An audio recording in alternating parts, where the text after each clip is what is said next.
Nosso entrevistado de hoje é o professor João César de Castro Rocha, que dá aulas de literatura comparada na Universidade Estadual do Rio de Janeiro, a UERJ. Mas ele também é um pensador da cultura, é historiador, é escritor, com 14 livros publicados e organizou outros 30. Tem doutorado na Universidade de Stanford, nos Estados Unidos. Faz da leitura de grandes nomes da literatura uma chave para a compreensão do mundo. Intelectual eclético, é um dos principais pesquisadores sobre a extrema-direita no Brasil e autor de obras sobre o fenômeno do bolsonarismo e a chamada guerra cultural. Castro Rocha acredita que o avanço mundial da extrema-direita segue um modelo bem-sucedido, que é o de espalhar o caos. E alerta: se não reagirmos em 10 ou 15 anos, não teremos mais democracia em lugar nenhum. Mas como diria Guimarães Rosa, se viver é perigoso, o que precisamos é de coragem.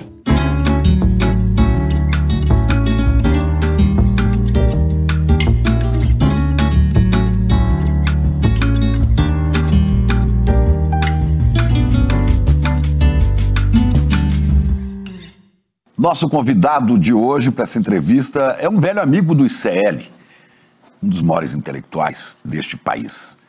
João César, professor, que honra te receber aqui para esse papo. Chico, uma alegria enorme. Eu tenho uma grande admiração pelo seu trabalho. Considero essa conversa, para mim, um presente. Conversa não, você vai me ensinar as coisas. Eu estou aqui de entrevistador que vai ouvir, né? E ouvir alguém que se especializou, com esse tanto de livros escritos, se especializou primeiro na literatura em Shakespeare. Isso. E Machado. Exatamente. Machado de Assis. Uma diferença de um para outro de quase 300 anos, né? É. Shakespeare é do século XVI e Machado do século XIX. Não é? E, no entanto, dizem que os dois são muito atuais. Como é que é isso? É interessante, não é? Porque boa parte do trabalho que eu faço consiste em, de maneira muito modesta, ler textos intensamente. Há textos que eu leio durante 10, 15 anos para então escrever um livro. E entre Shakespeare e Machado, eu acho que há algumas afinidades estruturais muito impressionantes, que não são óbvias. Rapidissimamente, por exemplo, quando Shakespeare começa a escrever, a Inglaterra não é a Inglaterra. A Inglaterra é um projeto possível. Não existe ainda a Grã-Bretanha, não existe Inglaterra, Escócia e País de Gales, muito menos Reino Unido. Isso é algo posterior. Quando o Shakespeare começa a escrever, a Elizabeth I está começando a construir a possibilidade de que talvez um dia a Inglaterra venha a ser um império. É uma possibilidade. Quando o Machado nasce, em 1839, o Brasil está numa crise completa, que é o período regencial. Um ano depois do nascimento do Machado, o Dom Pedro II, imperador adolescente com 14 anos, pelo golpe da maioridade, se torna imperador para que o país não se estilhasse em diversos países como a América Hispânica. E a carreira do Machado, a trajetória intelectual e pessoal do Machado coincide com a formação da ideia de Brasil. É notável, não é? Então, uma similaridade estrutural nas circunstâncias. Um com a formação da Inglaterra, o outro com a formação do Brasil. É isso. Que não é uma coisa óbvia, mas quando você se dá conta, tudo faz sentido. Então, por exemplo, o Shakespeare a minha maneira de ler Shakespeare é muito peculiar. Para mim, o Shakespeare nasceu em Bento Ribeiro, que é o subúrbio do Rio de Janeiro no qual eu cresci. Por que Bento Ribeiro? Eu explico. Porque o meu Shakespeare, assim como, se eu posso dizer assim, ele não é em nenhuma circunstância o centro do cânone. Não é o gênio sempre celebrado. O Shakespeare era de Stratford-upon-Avon, não era de Londres. O pai do Shakespeare, depois de um momento de uma prosperidade inicial, entra em falência. O Shakespeare, que fez a Grammar School, que era uma educação muito forte, muito latim, muito boa, não pode ir para a universidade, a família não tem recursos. De todos os dramaturgos elisabetanos da época, Ben Jonson, Christopher Marlowe, Thomas Kidd, Robert Greene, o único que não era o que eles chamavam um university wit, ou seja, alguém que tinha ido ou a Oxford ou a Cambridge, era o Shakespeare. Há 7 anos da vida do Shakespeare que ninguém sabe o que aconteceu. Sabe-se depois que ele se torna ator. Mas, Chico, um ator na época elisabetana não era ninguém. Era socialmente um pária. Ele começa a escrever, depois dirige, e ele vive no teatro. Ou seja, o Shakespeare que eu imagino nada tem a ver com o centro do cânone. O Shakespeare que eu imagino é um Shakespeare que veio de Stratford-upon-Avon, ou se você desejar, de Bento Ribeiro, que demorou muito a chegar a Londres, ou se você desejar, tinha que pegar o trem central do Brasil para chegar na cidade. Esse Shakespeare é o Shakespeare que nos interessa, porque veja, eu termino isso aqui. Mas ele foi para o Cosme Velho ou o Bruxo do Cosme Velho? Foi para Londres, muito bom. Porque olha que coisa notável, isso para mim foi um gancho para compreender tudo. Há um capítulo de Dom Casmurro chamado A Ópera.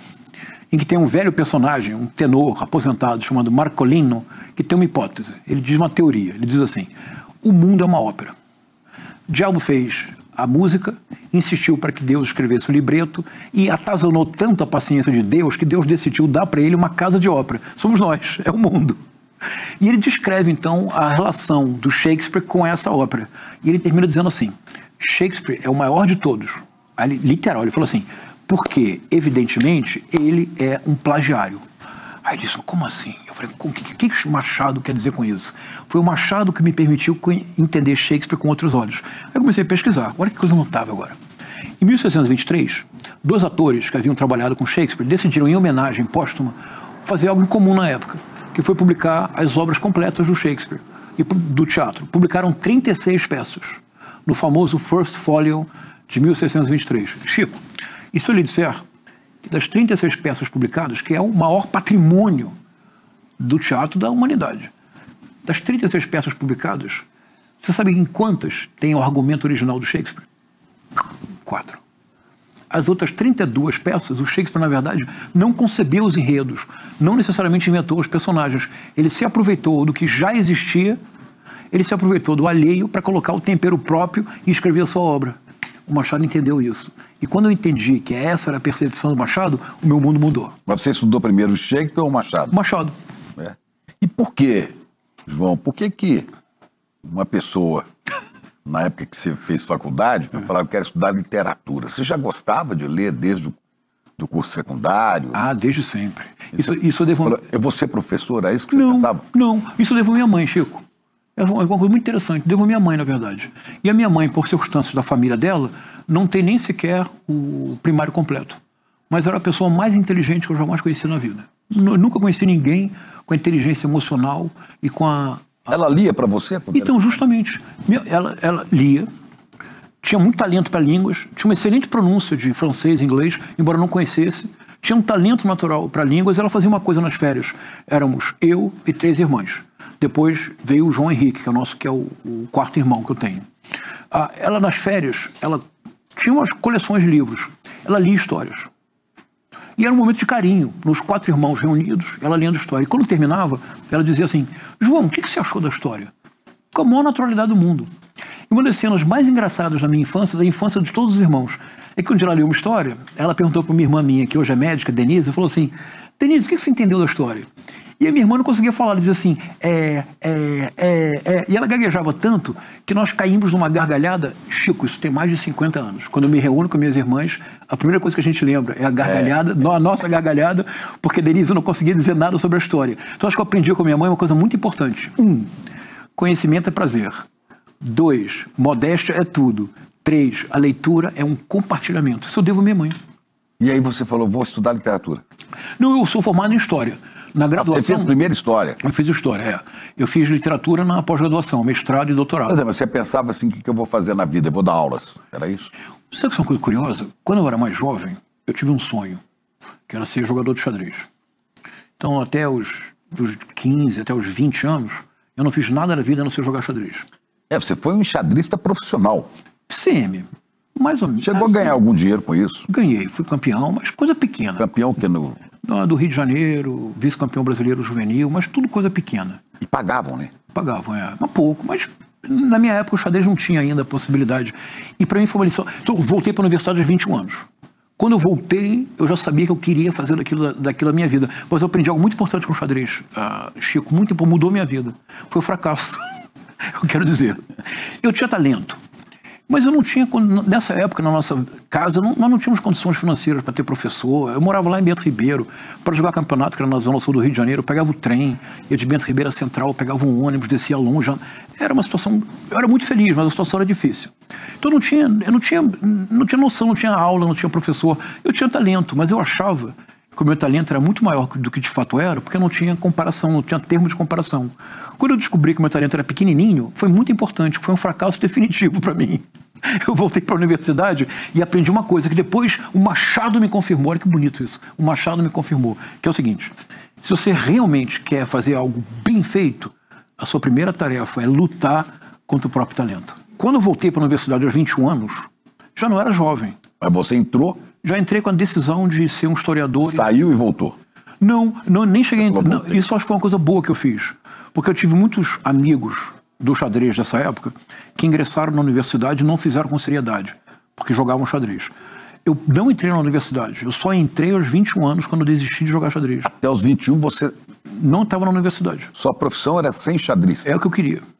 Era uma Como paixão. é que é isso? Quem que pagava para isso? Isso é o problema. Na minha época, olha, eu nasci em 65. Então nós estamos falando de 1982, 1983.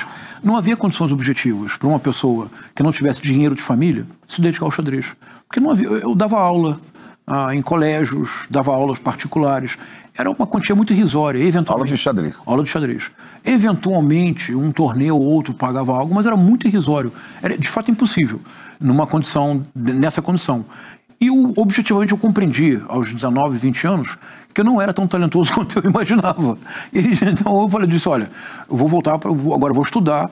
Mas quando eu ingressei na universidade com 21 anos, eu já estava determinado a ser um acadêmico, a realmente me dedicar à pesquisa. Historiador. A ser um historiador, me dedicar à pesquisa. E onde é que entra a literatura? Outro fracasso, Chico.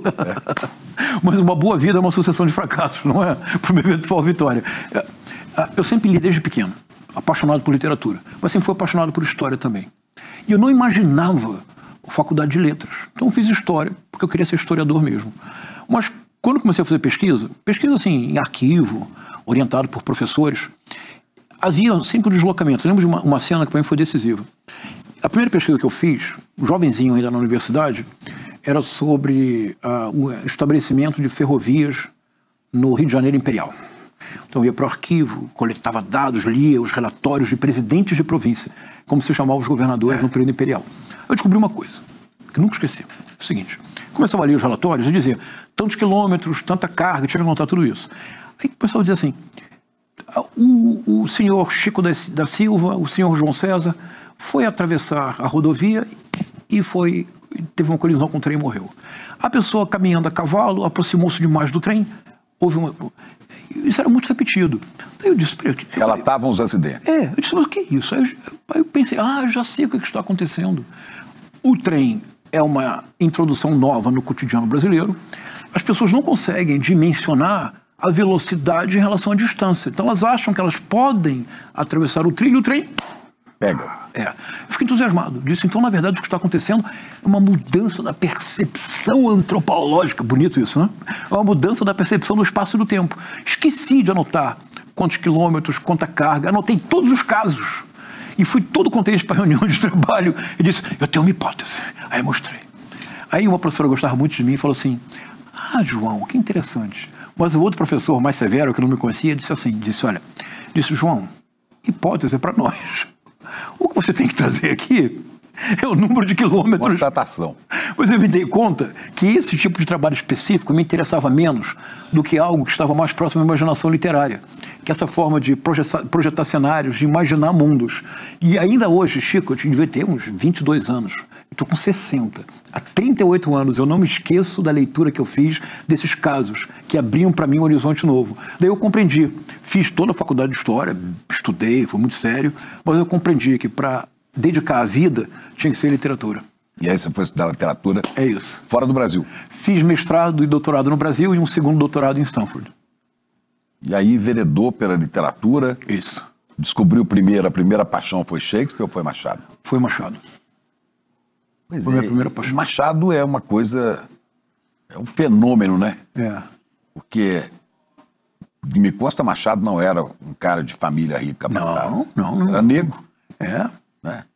Coisa que só foi descoberta de pouco tempo para cá, porque as pessoas ocultavam isso. Isso é curiosíssimo. O Machado nasceu em 1839. O pai era um pintor de paredes. A mãe era uma mulher branca da Ilha dos Açores, de São Miguel.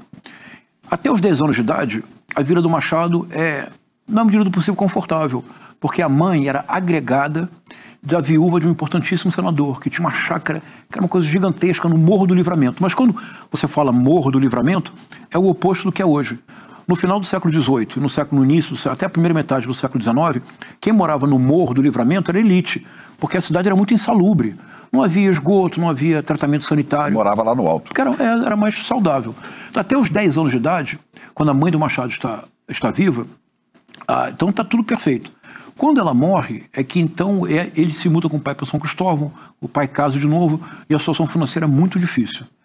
Mas o que me fascinou no Machado, e isso é uma coisa que desde o início eu tinha essa intuição, o que realmente me fascinou no Machado é que o Machado confirmou aquela ideia que eu aprendi sozinho, com o meu primeiro grande fracasso, como jogador de xadrez. É que, e isso vai te interessar, Chico. Porque onde é que eu aprendi isso de fato com o Machado? E para mim foi uma outra transformação fundamental. O Machado tem uma série de contos cujo tema principal é a música. Um Homem Célebre, Cantiga de Esponzais. Em Cantiga de Esponzais, ele anuncia o João Gilberto. Então, Um Homem Célebre, Cantiga de Esponzais. Anuncia o João Gilberto? É maravilhoso. Então, e nesses contos, o Machado está pensando sobre a sua poética. E nesses contos, e em alguns outros contos, existe uma ideia básica. A ideia básica é o seguinte: um autor só se torna grande quando ele luta contra o próprio talento. O que isso quer dizer? É relativamente simples. Quer dizer, o talento é um dom. O talento é uma facilidade que você tem para realizar determinada tarefa. Mas se você não disciplinar o seu talento, muito em breve, você não escapa da repetição. Porque você não amplia seu repertório. Então o verdadeiro ator, o verdadeiro autor, o verdadeiro artista, ele luta contra o próprio talento. Ele luta contra aquele dom. Ele treina, ele pratica. Então, por exemplo, Cantiga de Esponzais. Tem um personagem chamado Mestre Romão Pires. Chico, chega em casa hoje e relê esse conto. Você vai ver o João Gilberto. O conto é o seguinte: estamos no início... Qual é o personagem? Romão Pires. Estamos no princípio do século XIX, 1813. O Romão Pires é um maestro, é um regente. Aí diz o Machado assim, né, que na época dizer que estava o maestro Romão Pires é como dizer está aí o ator João Caetano. Quer dizer, é dizer garantia de sucesso porque é o maior na sua área. E o maestro Romão Pires, quando ele diz, ele era um homem pacato, sossegado, caminhava. Mas quando ele regia, quando ele estava diante de uma orquestra... Virava um gigante. É isso, ele se transformava. A tal ponto que as pessoas supunham que eram dele as músicas que eram de outras pessoas. Ele transformava a música do outro, pela interpretação, como numa música própria, dele. Mas ele tinha uma grande melancolia, o maestro Romão Pires. Ele queria compor uma única música, uma musicazinha só. E quando ele se casou, ele tentou fazer um noturno para a esposa, não conseguiu. Ela falece rapidamente, ele passa a vida inteira sem conseguir. Até que um dia, há um casal recém-casado na casa ao lado. E ele tenta mais uma vez compor a música e não consegue. Frustrado, ele vai para a janela. Está lá o casal. Aí a esposa, entusiasmada pelas núpcias, sabe-se lá o que aconteceu, ela estava muito feliz. Ela assobiu uma melodia original, nova, ninguém nunca tinha feito. Aí ele diz assim: Maestro Romão Pires esperou a noite, triste de bem com os homens, mas triste com o mundo. O que é que o maestro Romão Pires não entendeu? É que, na verdade, o talento dele não era para escrever obras originais, como o Shakespeare, de 36 peças, 32... Como o João Gilberto, que não escreveu música. É isso. O João Gilberto, acho que ele compôs uma música. É isso. Mas o João Gilberto fez uma revolução. Mas todas as músicas passavam a ser de João Gilberto. Concorda comigo? Romão Pires é João Gilberto. Fantástico. Não é fantástico? Agora eu fico vendo essas histórias de Machado, né? Como é que é possível, né, um sujeito de origem pobre, naquela época, ainda a época de escravidão no Brasil, exatamente. De origem negra, pobre, que se torna talvez o maior escritor do Brasil, fundador da Academia Brasileira de Letras. Não, mas do Brasil é pouco, Chico. Um dos maiores do mundo. Do mundo. Um romance como Dom Casmurro, que eu acho que é a obra-prima do Machado, um romance como Dom Casmurro inventa uma forma literária que não existe, a não ser no próprio Dom Casmurro. O Machado é tão excepcional, tornou-se, isso é bem importante. Isso é uma coisa que me custou muito trabalho compreender também, é uma hipótese. Os machadianos me odeiam quando eu digo isso, mas é bom ser odiado assim, parcialmente. O que me fascina no Machado é que o Machado, ele não foi um gênio, ele tornou-se excepcionalmente genial. O que é quase uma impossibilidade com as condições objetivas dele. Sabe com quem eu comparo o Machado? Quando eu penso no Machado, eu penso sempre num sociólogo brasileiro do século XX, que eu considero o Machado brasileiro do século XX, que é o Florestan Fernandes. Porque eu tenho uma admiração completa, pelas circunstâncias de vida. Mas o Machado é uma coisa muito interessante. Então o Machado nasceu em 39 até os 10 anos. Ele tem uma situação dentro do possível confortável, mas quando vai para São Cristóvão com o pai, que rapidamente se casa com a Maria Rita, a situação é muito difícil, o pai falece, ele, ao que parece, chegou a vender doces na rua, aprendeu francês com um padeiro, não teve uma educação formal, mas muito jovem, o Machado compreendeu algo, isso é notável no Machado. Com 15, 16 anos, ele começou a frequentar uma livraria, que era a livraria do Paula Brito, que é uma figura esquecida no Brasil, Chico, que merecia ser muito comentado. Paulo Brito era um editor, tipógrafo, um homem negro, e que criou uma sociedade chamada Petalógica, que era uma brincadeira, sociedade da mentira. Isso.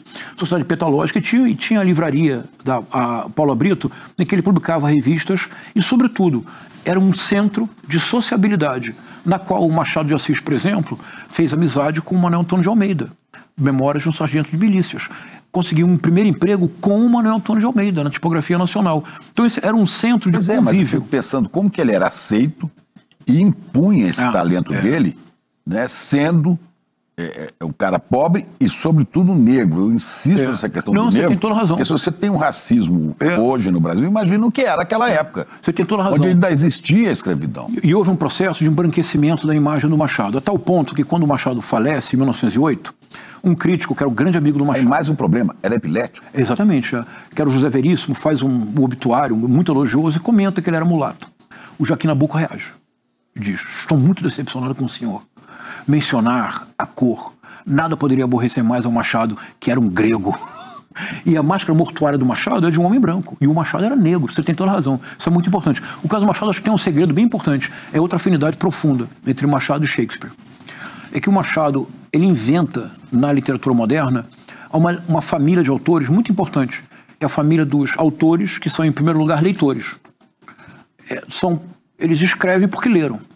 Então, o Machado lia com os olhos. Ou melhor dizendo, ele lia com os olhos, claro. O Machado escrevia com os olhos, enquanto lia. E a escrita era uma lembrança das leituras prévias. Então, o Machado, isso é bem importante, porque o Machado, em nenhuma circunstância, o que eu vou dizer agora não é nem polêmica, é quase uma constatação. Até um certo momento da vida do Machado, a literatura machadiana é medíocre, no sentido próprio do termo, é mediana. Os primeiros 4 romances do Machado não são excepcionais em nenhuma circunstância. O primeiro romance revolucionário do Machado, Memórias Póstumas de Brás Cubas, ele publica aos 41 anos de idade, Chico. Não é um jovem, não é um talento precoce. O Machado foi burilando o próprio talento. Essa é a lição Machado de Assis, que nós nunca aprendemos no Brasil, porque nós não queremos aprendê-la. Porque ainda hoje nós temos no Brasil o culto do improviso, o culto do gênio, o culto da facilidade. E o Machado é o oposto.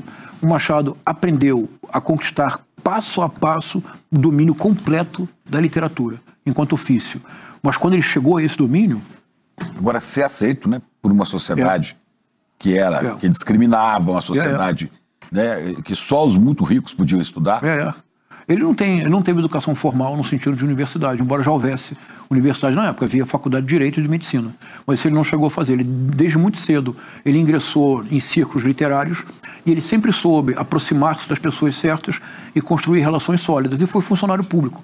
O que salvou o Machado de Assis é que, graças ao funcionalismo, nesse sentido que você está dizendo, é que, graças ao funcionalismo público, ele teve um mínimo de estabilidade que permitiu a ele se dedicar à literatura. Drummond também foi funcionário público. Guimarães Rosa também foi funcionário público. Todos foram funcionários públicos, até os que não eram na década de 70 e 80, eram o Jorge Amado e Érico Veríssimo, que viviam do livro. Todos os outros, olha, Otran Dourado, o Juscelino deu um cartório para ele.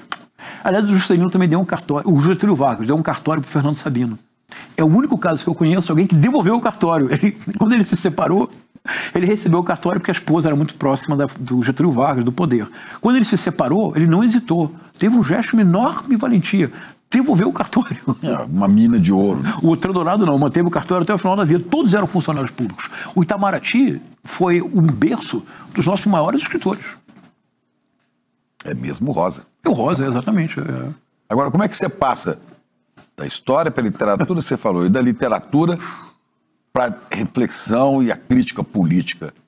Você está hoje na internet, né? Eu joguei assim, João César de Castro Rocha, no YouTube.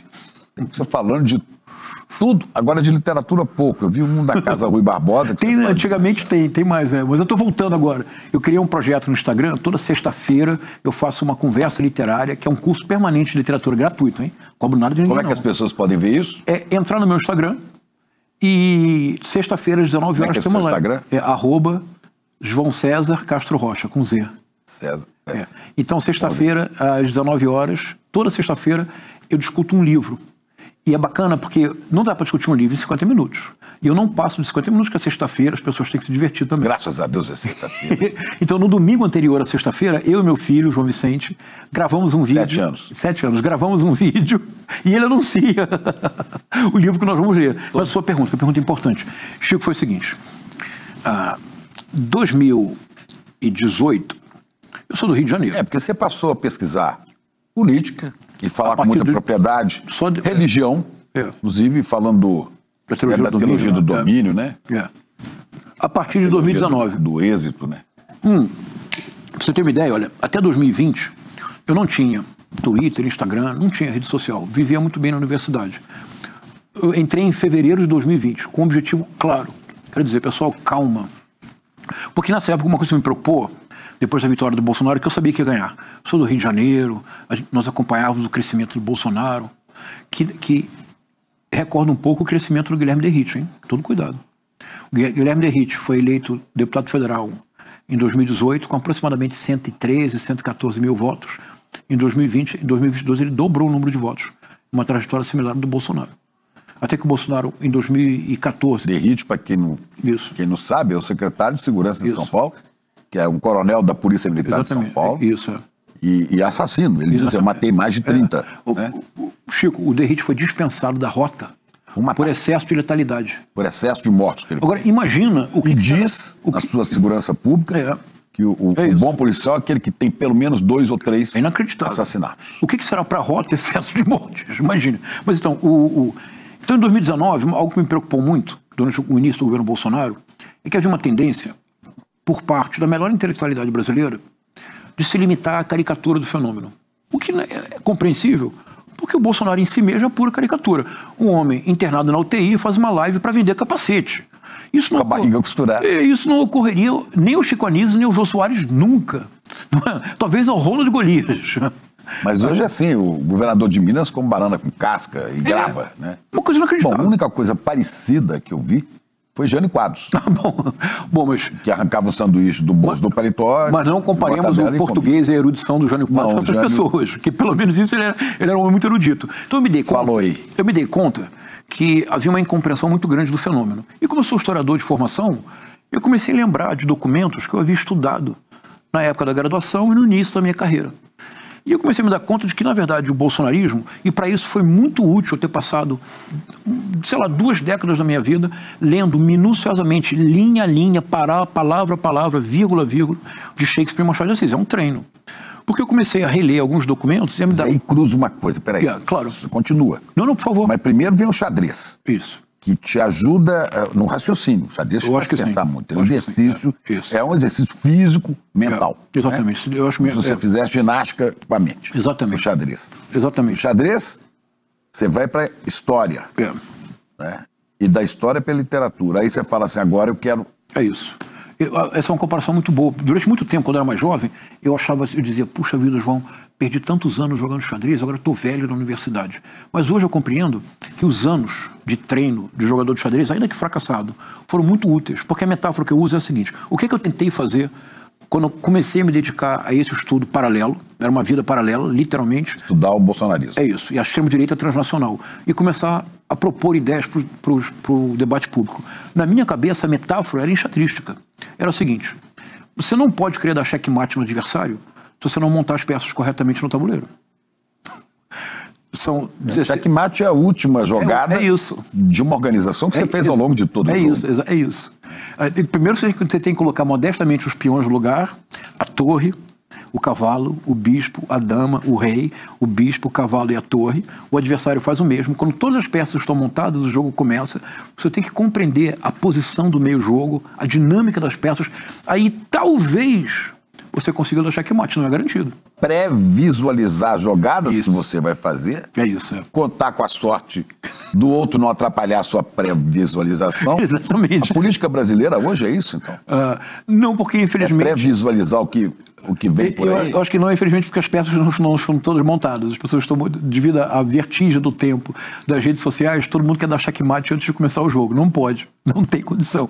Tem que montar o tabuleiro. E o que eu tento fazer com a extrema-direita transnacional é isso, é montar o tabuleiro. É montar o tabuleiro, esse tabuleiro foi sendo montado. É isso. Quer dizer, primeiro vem a Lava Jato, você prende o Lula, né? Aí você vai, até que uma hora, né? Aí o adversário pensa que vão botar um cara do PSDB, aí fala, não, é aqui, pá, e dá um Bolsonaro na cabeça. Essa é a metáfora que eu uso. A ideia da elite, ou a elite do atraso, como diz o professor Gessé, brilhante a elite do atraso queria pôr o PSDB no poder, só que não deu, mas ele vai Bolsonaro. Não é isso. Então essa foi, em boa medida, o que eu faço, na verdade, eu digo sempre isso, e não é para fazer charme, não, é a experiência do fracasso. O que eu faço, acho que é bem modesto. Por exemplo, então o Gessé Souza é um sociólogo, Vladimir Safatli, um filósofo, Christian Lynch, um cientista político. Eles dispõem, nas suas áreas, de muito mais instrumentos do que eu disponho. Então, eu não me arvoro em nenhuma circunstância a fazer análise sociológica, filosófica, de ciência política. O que eu faço... Mas faz. Mas de maneira modesta. Eu faço através da literatura, através da imaginação literária. Eu tento realmente compreender. A minha preocupação central é a seguinte, talvez isso é que faça a diferença, Chico. Tem uma disciplina nos estudos literários que é fascinante, que é a retórica. Mas o que é de fato a retórica? Porque as pessoas esqueceram. Porque hoje nós falamos assim, retórica, e nós consideramos retórica igual ao discurso vazio. Então, a retórica do político, você fala muito e não diz nada. Mas a retórica, desde a Grécia Antiga, século V a.C., até o século XVIII, a retórica era um edifício de pensamento. Era a arte do bem dizer. Mas o bem dizer da retórica não tem nada a ver com falar bonito. Bem dizer quer dizer, eu adapto o meu repertório discursivo para um público determinado para produzir um afeto que me é importante.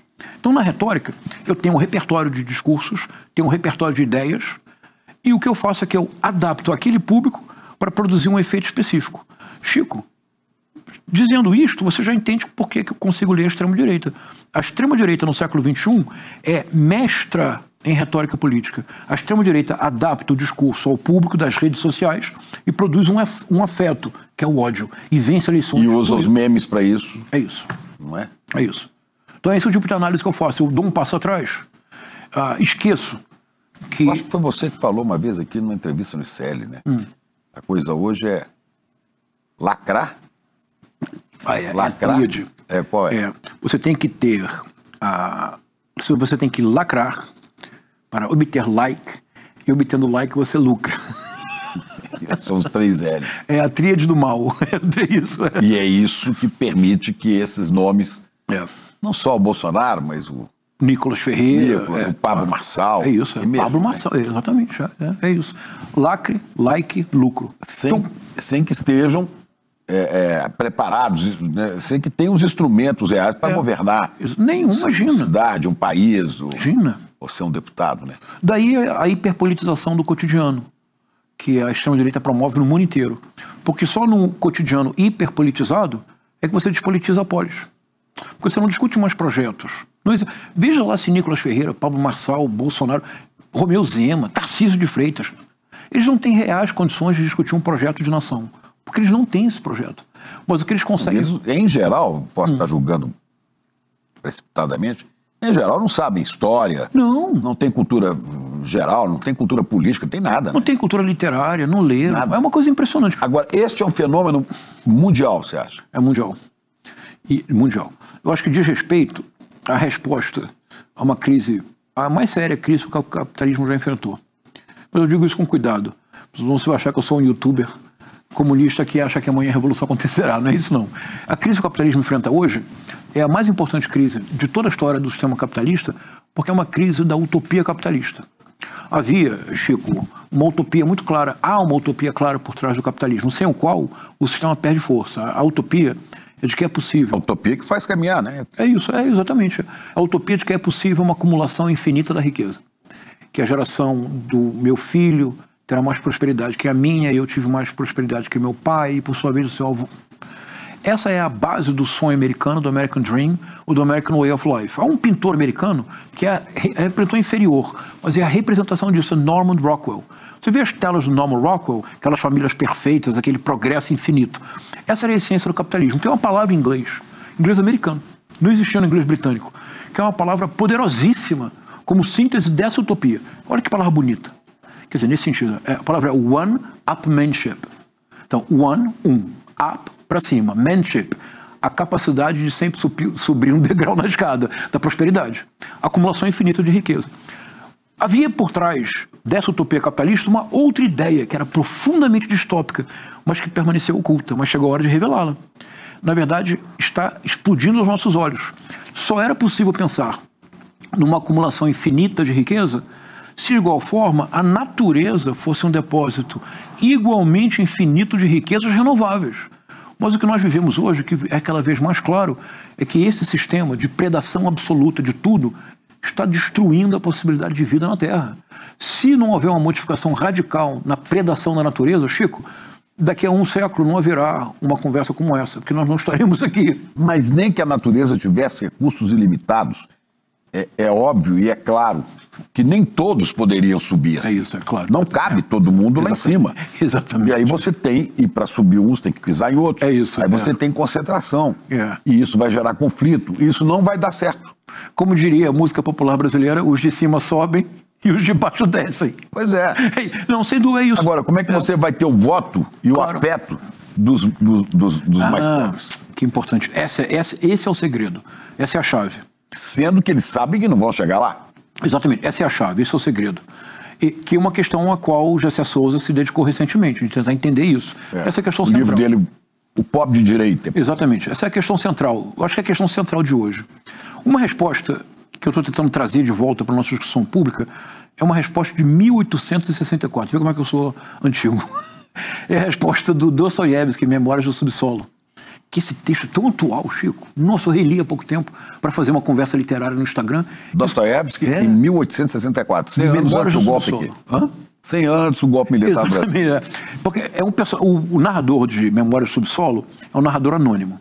Ressentido, rancoroso, se considera melhor do que todos, mas é tratado como se fosse pior do que, inclusive, sei lá, a coisa mais ínfima que haja na Terra. Na primeira parte, ele desenvolve reflexões, e na segunda parte há casos concretos sobre o que é viver no subsolo. O subsolo é o excesso de consciência, é nunca conseguir agir porque você pensa o tempo todo. Mas tem um momento que ele diz assim... O subsolo está na cabeça. É isso, exatamente. Está na cabeça. Você pensa o tempo todo, a sua consciência é tão aflorada que você não consegue agir. Que é a oposição do homem do subsolo, é o homem de ação, o homem prático. Mas tem um momento que ele diz assim, ele diz... Porque também é uma extraordinária reflexão do Dostoiévski contra um certo iluminismo que acreditava na perfectibilidade permanente do homem. O homem sempre será melhor e um dia chegará à sua perfeição. Vai haver uma evolução. Imagina, para o Dostoiévski, de maneira muito, muito moderna, o Dostoiévski dizia não. Então tem um momento que ele fala assim, o homem do subsolo escrevendo, ele diz assim, há uma questão que ninguém nunca resolveu. Como é possível entender que o homem haja, na maior parte das vezes, contra o seu próprio interesse e que faça aquilo que ele sabe que o prejudicará e encontre prazer nisso? Uau, eu lendo disso, meu Deus do céu, está tudo aqui. Aí ele responde, ele diz, tenho a impressão de que esse meu personagem é um personagem coletivo e por isso você não poderá criticá-lo. Que genial, Chico, as massas, quando são manipuladas, agem, em geral, contrariamente aos seus interesses. Brasil, 2019. Pessoas que seriam profundamente prejudicadas pela reforma da Previdência, tal como apresentada pelo governo Bolsonaro e pelo Paulo Guedes, foram às ruas apoiar. O Paulo Guedes deu uma entrevista dizendo, eu não sei o que está acontecendo, este é o único lugar do mundo em que as pessoas lutam pela reforma da Previdência. Na França, os coletes quebraram tudo. Quebraram tudo. E as modificações que eles propuseram na França eram nada comparadas às do Brasil. Então, como compreender? Está lá no Dostoiévski. Quando a massa é manipulada. E aí chegamos ao sal da terra, ao segredo da extrema-direita. Chico, a gente tem que reconhecer com honestidade intelectual. A extrema-direita chegou ao poder hoje, não é mais por golpe. Não chega ao poder pela força das armas. A extrema-direita aprendeu a conquistar corações e mentes, especialmente as gerações mais jovens. A arma da extrema-direita é a guerra cultural. E aí nós entramos nesse tema que te preocupa tanto, a guerra cultural. Agora, esta guerra cultural pressupõe uma ignorância total, porque a pessoa não pode se... Na expressão guerra cultural, o que domina é o substantivo, é guerra. Isso é bem importante, Chico. Porque a ideia de que, para conquistar o eleitorado, nós disputamos ideias, é uma ideia fundamental.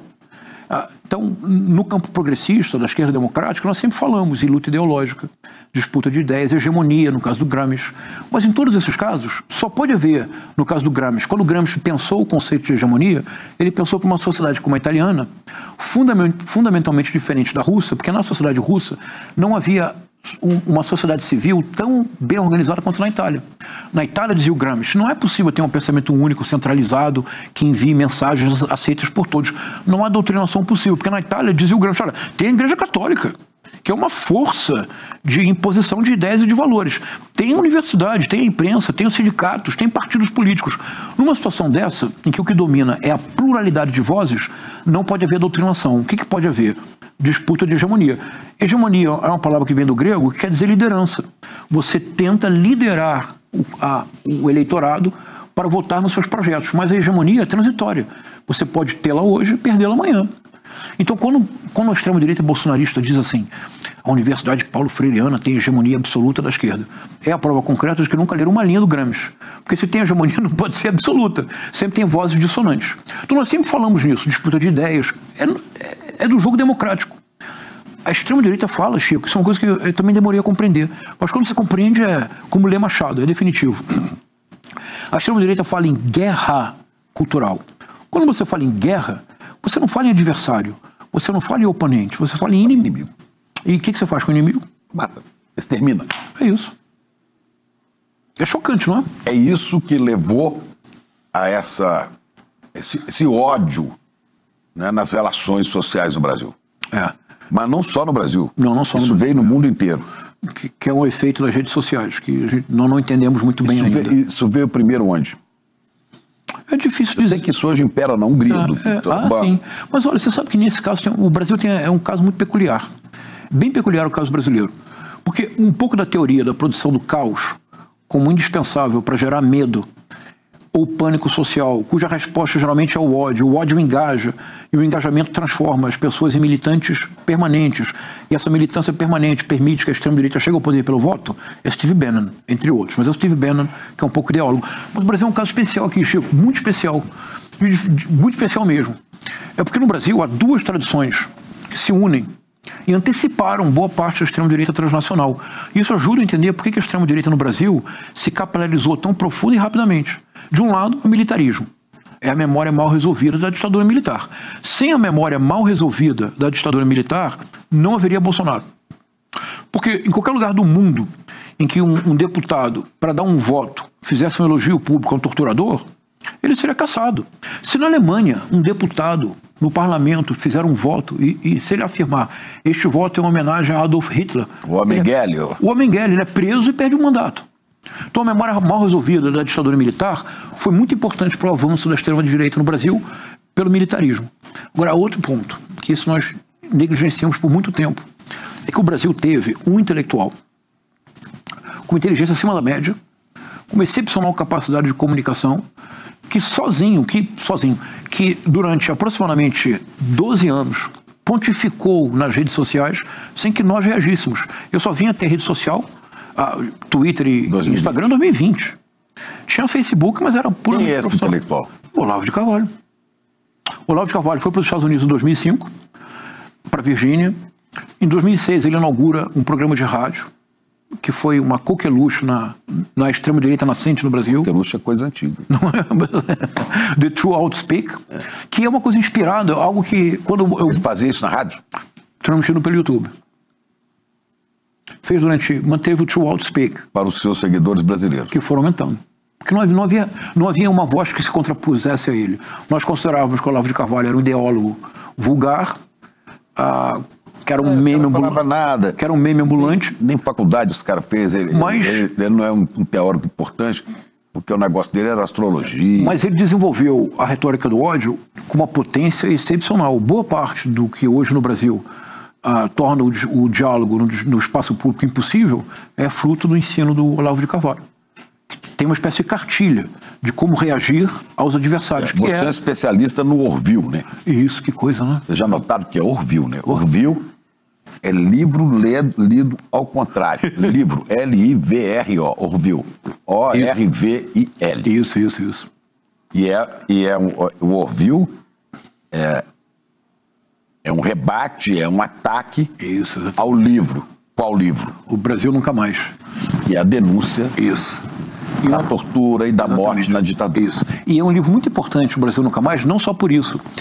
Se ele fosse um livro que tivesse sido produzido na França ou nos Estados Unidos, em todas as universidades do mundo ele seria estudado.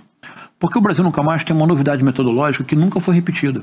É importante frisar isso, que é a seguinte: qual é a grande dificuldade dos estudos sobre genocídios? Você não tem testemunhos oficiais.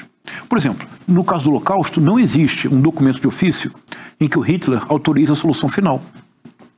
A tal ponto que um jurista alemão desenvolveu uma teoria, que era a teoria do domínio do fato. Que quer dizer o seguinte: se você é dirigente de um campo de concentração, ainda que nunca se encontre um documento seu assinando dizendo autorizo o massacre dos judeus, dos ciganos, dos homossexuais, o que seja, ainda que não haja esse documento, se você era diretor do campo de concentração, é inconcebível que você não soubesse.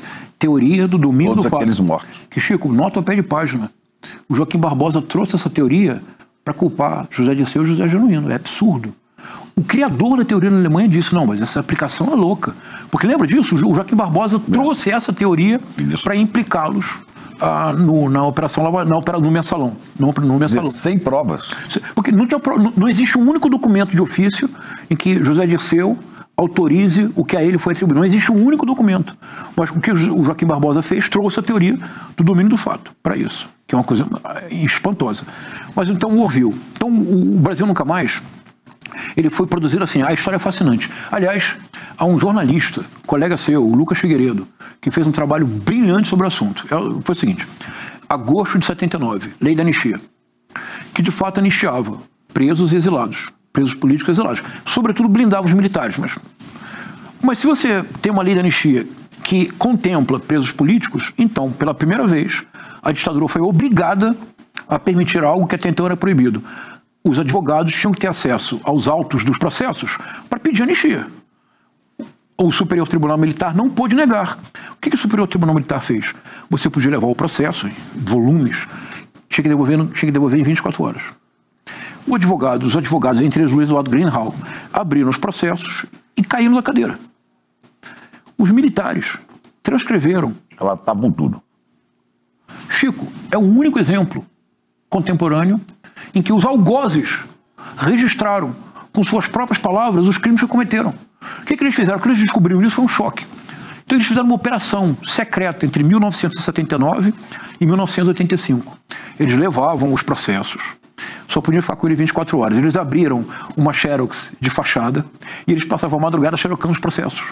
Hoje tem mais de 1 milhão de páginas disponíveis na internet. Então, o Brasil Nunca Mais foi composto por uma compilação de passagens dos processos instruídos pelos militares. Definitivo. Os relatos da tortura, dos abusos, feito pelos militares, do desrespeito, eram relatos deles próprios. É isso. Está lá. Por exemplo, um rapaz, um preso dizia: eu fui torturado em tais condições. O militar transcrevia. Está lá no processo. Então, o Orville foi uma tentativa de responder a isto. O livro ao contrário. É o livro ao contrário. E no caso, o que o Orville fazia então era denunciar a luta armada como sendo terrorismo de esquerda. Então é essa estrutura. São 1000 páginas e eu acho que o espaço público brasileiro tem comigo uma dívida impagável, porque eu li 2 vezes. Isso é um castigo, né? Você vai ler Orville.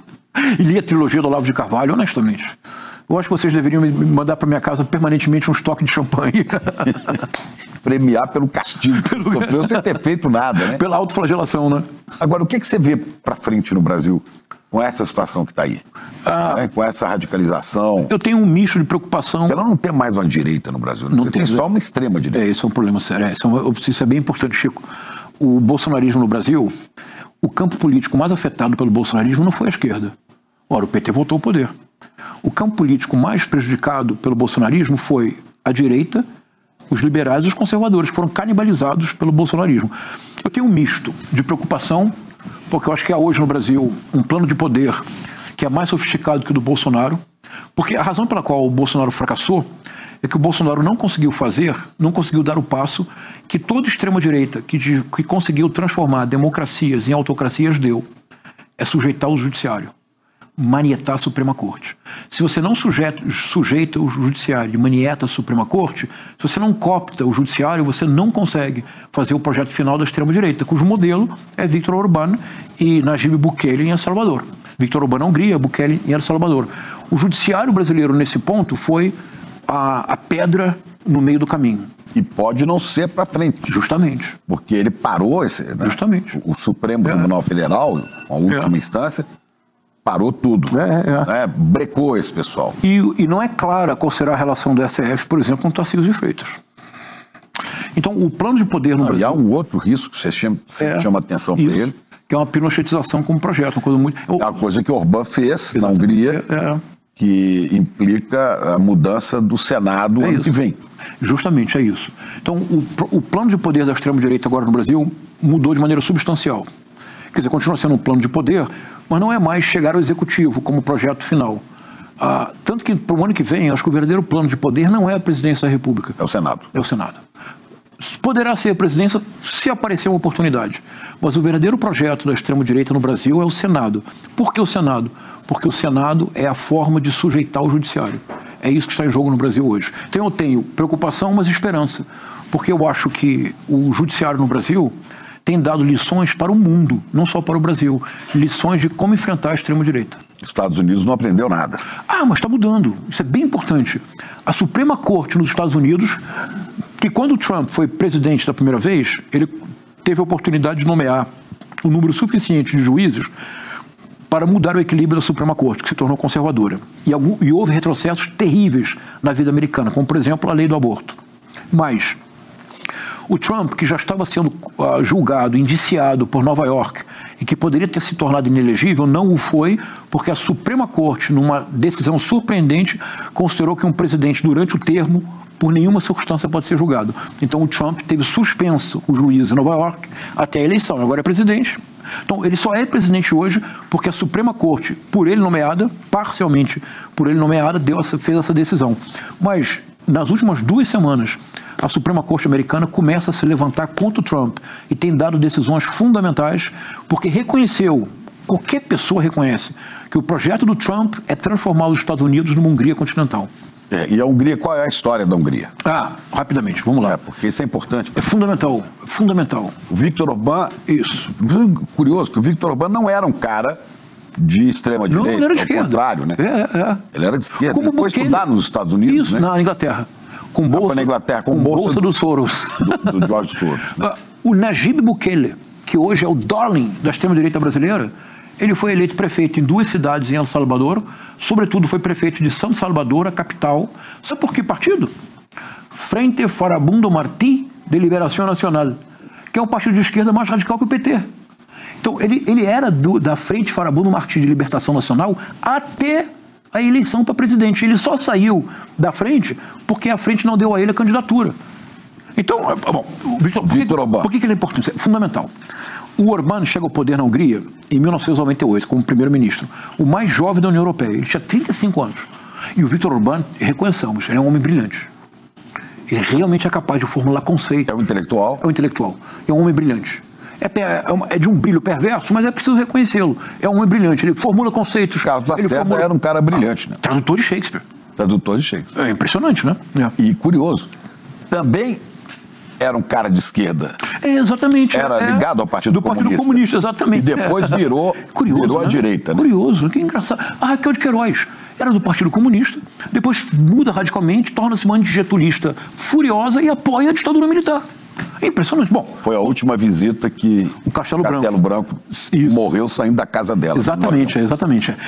Orbán, 35 anos, primeiro-ministro. De esquerda? Não, já era conservador, já se tornou conservador de direita forte. 98.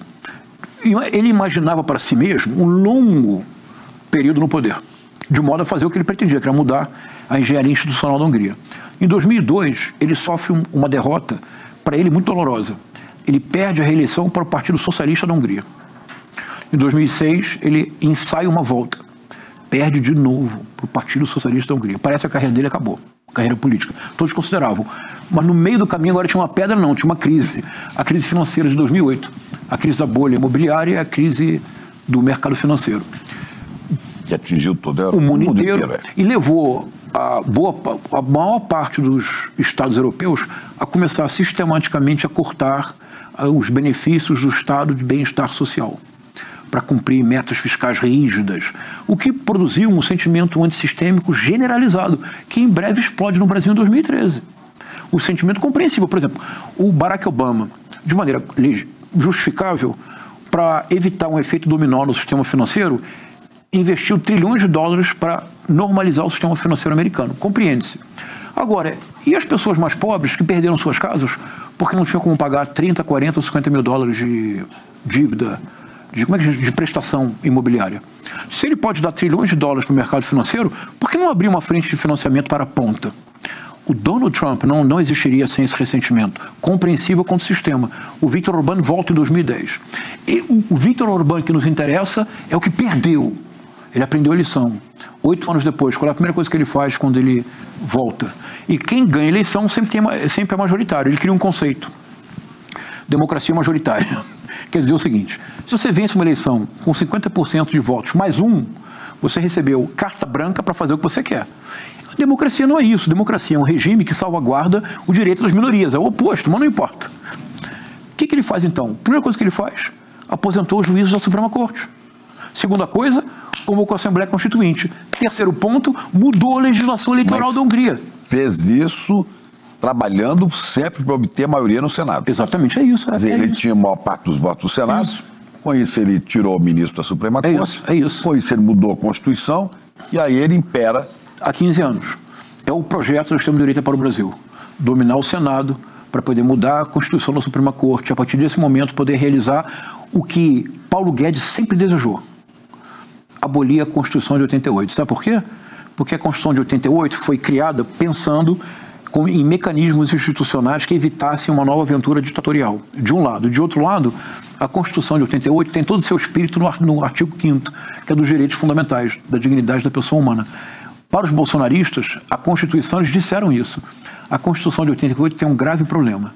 Você pergunta qual, eles dizem uma palavra. Você pergunta qual, eles respondem direitos. Essa é a Constituição cidadã.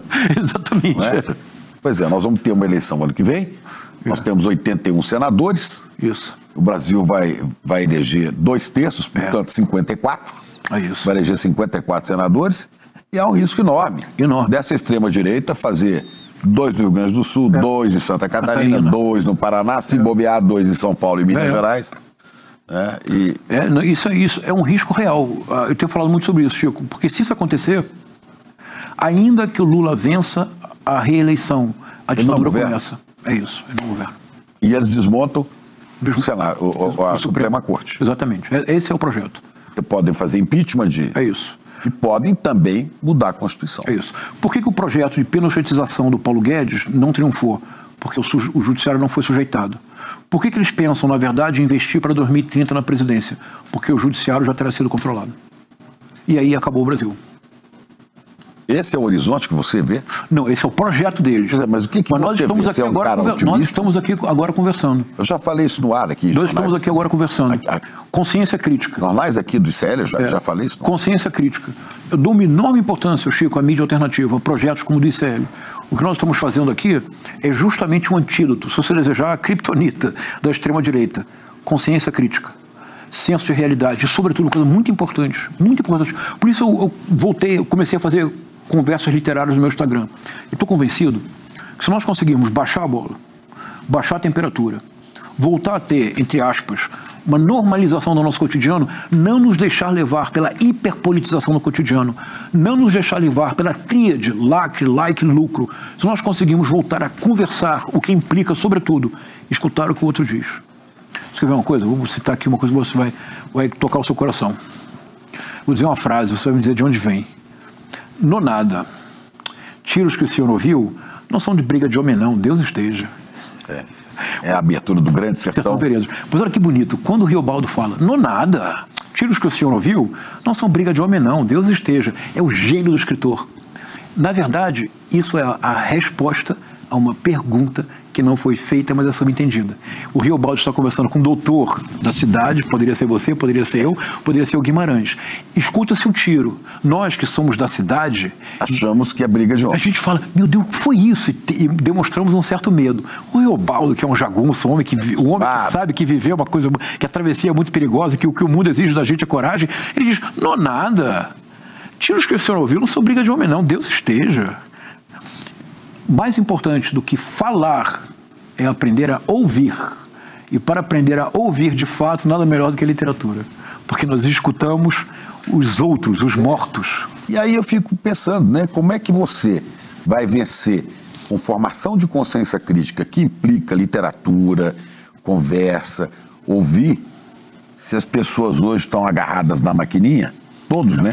Todo mundo, o dia inteiro. Ninguém lê mais. Ninguém que eu falo, que eu vejo, né? As pessoas... Eu fui obrigado, inclusive, quando estudava, a ir para a biblioteca pública, porque eu tinha que ler vários autores e eu não tinha aquilo, né? As pessoas não tinham.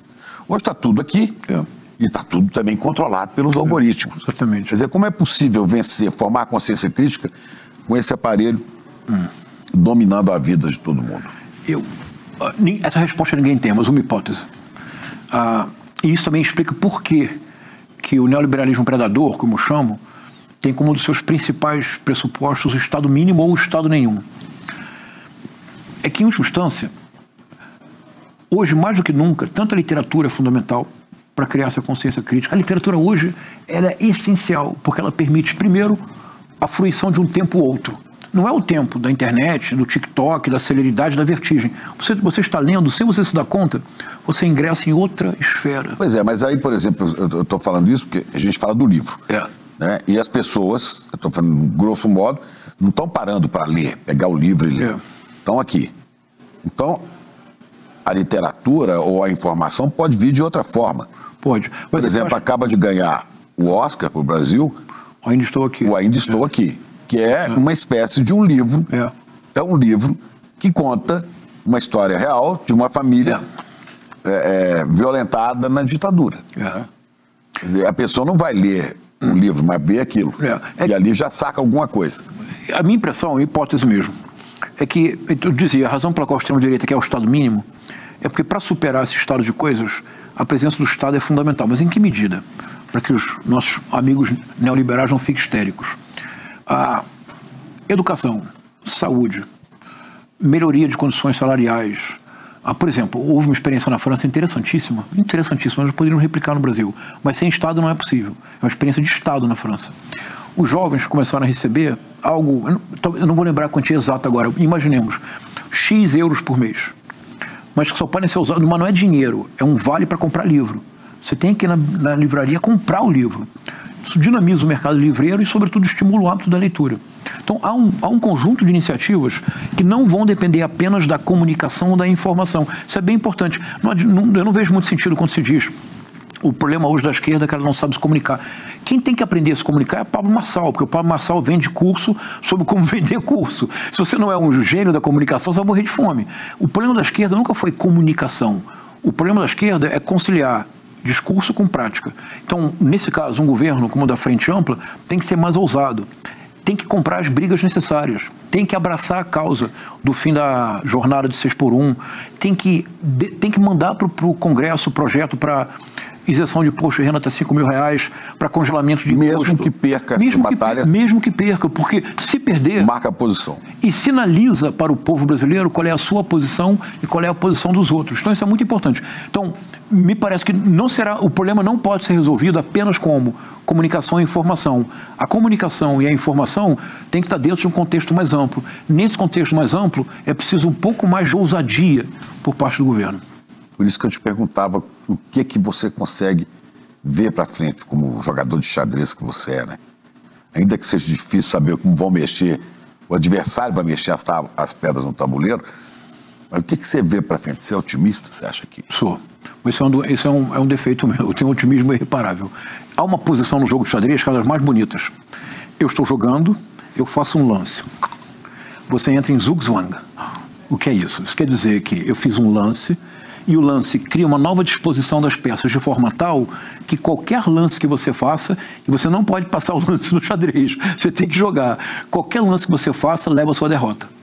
Só há uma possibilidade de nós deixarmos a extrema-direita em zugzwang, choque de realidade. Não há choque de realidade maior do que dinheiro no bolso e comida no prato. Então, por exemplo, o governo da Frente Ampla deveria... Mas é isso que desgasta o governo brasileiro hoje.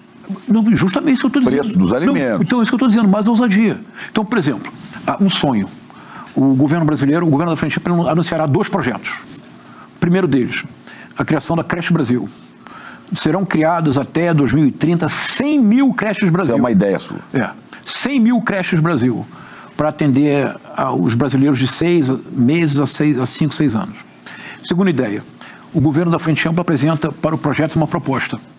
A criação de um grupo de estudo para a implantação no Brasil, em 10 anos, de tarifa pública gratuita em todos os níveis, municipal, estadual e federal.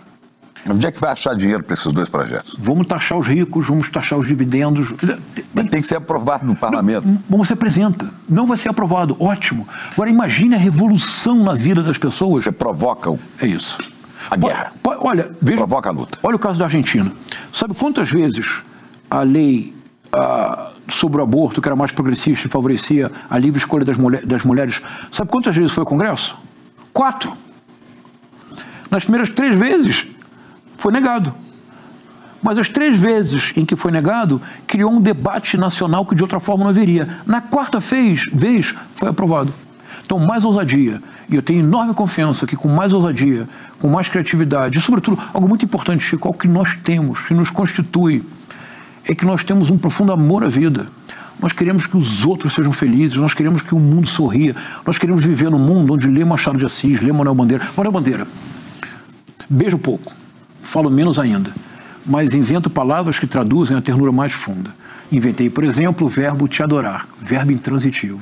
Te adoro, Teodora. Pois é.